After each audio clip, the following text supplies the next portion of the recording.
us for our presentation of the correlation and effectiveness regarding death likelihood of mask mandates versus non-mandates in the context of COVID-19. My name is Alan May. I'm the team leader representing Leah Boley and Adrian Merez.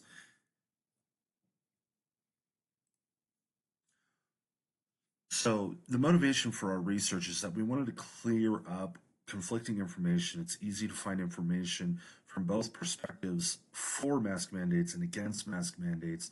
So we wanted to do an actual research study ourselves to get a more clear answer while using the correct methods to find it. We want to be able to present this to the general public because it affects millions of people, the government departments that are making decisions for all those millions of people, and study groups such as think tanks that help inform the government departments that make those choices, and trials related to COVID-19 so that they can have correct information where they can actually do the best trials possible. The data we got from the CDC.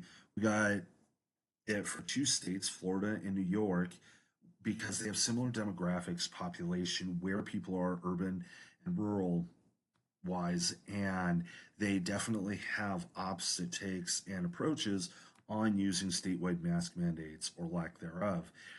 So we found literature having to do with perceptions of the origin of COVID-19, who's likely to wear or not wear masks, methods of mining data, transmissions of COVID-19, how econometric comparisons work, and the high risk factors like diabetes and obesity.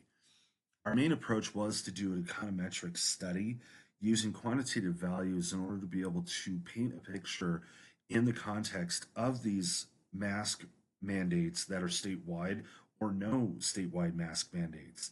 Now, for the record, Florida has not instituted any statewide mask mandates throughout the pandemic, whereas New York has had them in place most of the time.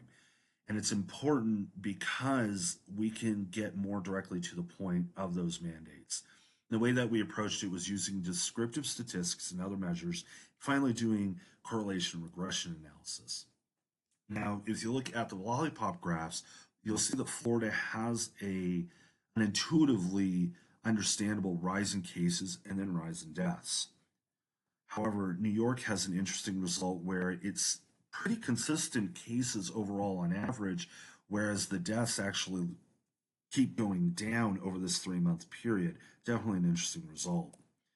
Also, overall, with the correlation regression analysis, it leads us to need to reject our null hypothesis, which states masks make a considerable difference, statistically speaking, in death outcomes. This isn't true because the p-value was under the alpha of 0.025 of a two-tailed test.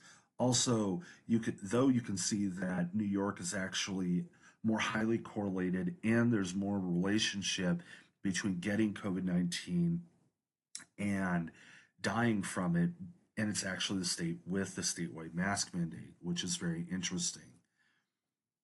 We do have a live demo if you'd like to see it. Also, we definitely can add more comments in the code having to do with exactly what we did with the code.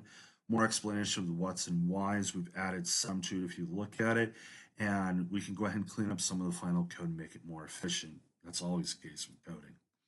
I wanted to thank Dr. Liping Yang for being our instructor, helping us through this project.